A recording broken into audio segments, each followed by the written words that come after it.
அம்மா தீபாவளிக்கு லட்டு செய்வா. ஓகே, மொதிச்சூர் லட்டு செய். வாங்க இந்த தீபாவளிக்கு மொதிச்சூர் லட்டு எப்படி செய்கிறதுன்னு பார்க்கலாம். ரொம்ப டேஸ்ட்டாக இருக்கும். குண்டு குண்டாக செஞ்சு வச்சிங்கன்னா தீபாவளி முடியறதுக்குள்ளே வீட்டில் லட்டு முடிஞ்சிடும். அந்தளவுக்கு டேஸ்ட்டாக இருக்கும். இதுக்கு 2½ கப் அளவுக்கு சர்க்கரை எடுத்திருக்கேன். அதில் 1¼ கப் அளவுக்கு தண்ணி விட்டுருக்கேன். இது கொஞ்சம் கொதிஞ்சதுக்கப்புறமா 5 ஏலக்காய், கொஞ்சமாக ஃபுட் கலர் சேர்த்து ஒரு கம்பி பதம் வந்தவொடனே 1 ஸ்பூன் நெய் விட்டு எடுத்து வச்சுடுங்க.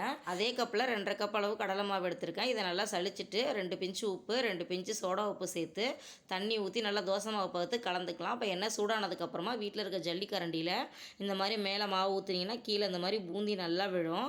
போட்டு ஒரு 30 செகண்ட்ஸ்லேயே வந்து எடுத்துருங்க. ரொம்ப பொரிய விட்டிங்கன்னா காரா பூந்தி மாதிரி ஆகிடும். இதே மாதிரி எல்லாத்தையும் பொரிச்சிட்டு மிக்சர் ஜாரில் போட்டு பல்ஸ் மோடில் விட்டு இந்த மாதிரி எடுத்து வச்சுக்கோங்க. இப்போ நெய்யில் தேவையான நட்ஸ் எல்லாத்தையும் பொரித்து பூந்தியில் கொட்டிக்கலாம்.